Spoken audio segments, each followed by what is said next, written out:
जय श्री कृष्ण। देखिए, सबसे खास बात क्या है कि कुंभ राशि है, कुंभ राशि और कुंभ लग्न, और इस वीक में चंद्रमा कुंभ राशि और कुंभ में चलेंगे।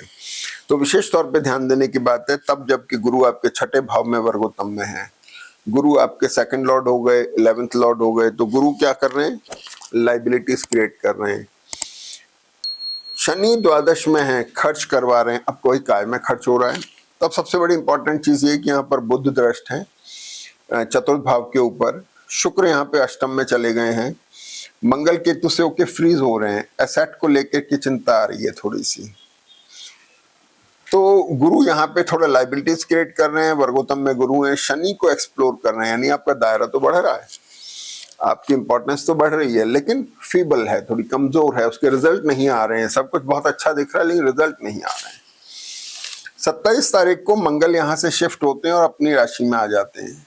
यहाँ से आपकी थोड़ी चार्ट के अंदर स्ट्रेंथ आनी शुरू होती है, और स्ट्रेंथ इतनी अच्छी जबरदस्त आती है कि बुध के साथ मंगल जो इनके नक्षत्र इतने अच्छे हैं कि यहाँ से आपका उठाव शुरू होता है एकदम से। कुछ असेट को लेकर के अच्छे डेवलपमेंट आ रहे हैं। कुछ हालांकि थोड़े बहुत देखिए कॉम्बिनेशन जो पाप ग्रह होते हैं कभी कभी कुछ हल्का स्ट्रेस देते हैं, फिजिकल चैलेंजेस में कन्वर्ट होकर रह जाता है। अमूमन आपके चार्ट में मंगल की पोजीशन आपके प्रोफेशन को लेकर बहुत अच्छी जाती दिखाई दे रही है। सप्तमेश सूर्य जो है ये भाग्य में बैठ गए जाकर के, ये एक अच्छा साइन है। लेकिन शुक्र द्वादश में, इसलिए ठीक नहीं है, थोड़ा कमजोरी है। स्टेबल है लेकिन थोड़ी कमजोरी आ रही है उसके। बहुत अच्छे आपको ऐसा लग रहा है चीजें बहुत बेटर हो क्यों नहीं रही है। राहु यहाँ पर सस्पिशियस है मेष नवांश में आने के बाद से।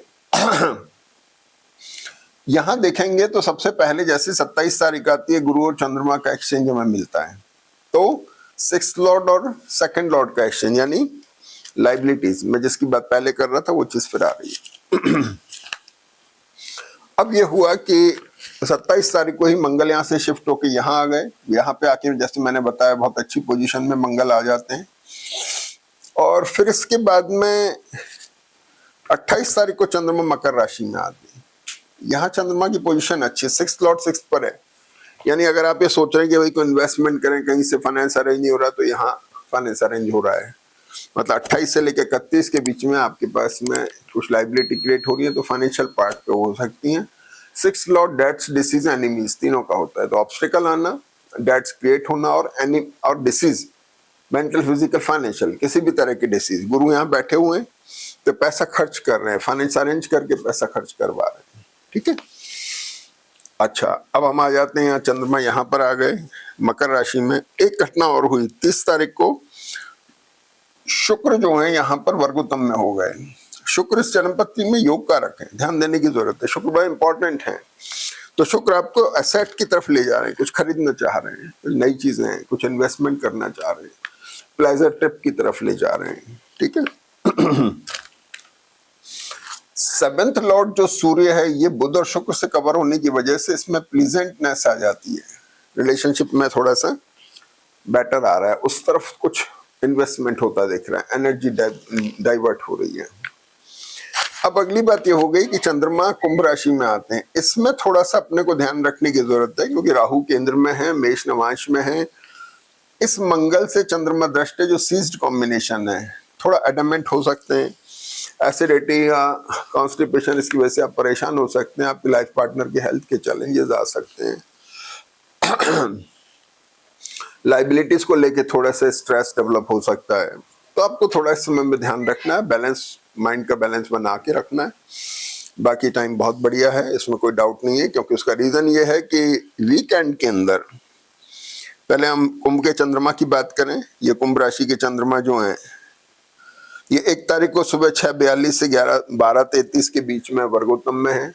इसे आप इस्तेमाल कर सकते हैं किसी भी अच्छे शुरुआत के लिए, मुहूर्त आदि करने के लिए आप इसे यूज कर सकते हैं।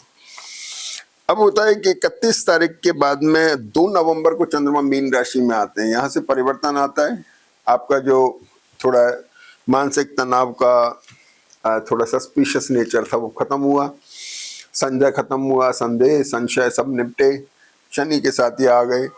रीडिफाइनमेंट की पोजीशन बन रही है। प्रॉपर इन्वेस्टमेंट की अपने को एक क्लियर वो मिल गई है, विजन मिल गया है। शुक्र और चंद्रमा मिलके बहुत अच्छा चिंतन बता रहे हैं, आप थोड़ा हो रहे हैं। लेकिन मैरिटल और बिजनेस रिलेशनशिप में अभी भी थोड़ा सा एक दिखाई दे रहा है, रीडिफाइनमेंट दिख रहा है सॉरी।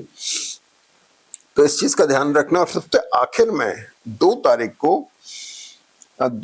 को ये जो शुक्र हैं ये तुला राशि में आ जाते हैं।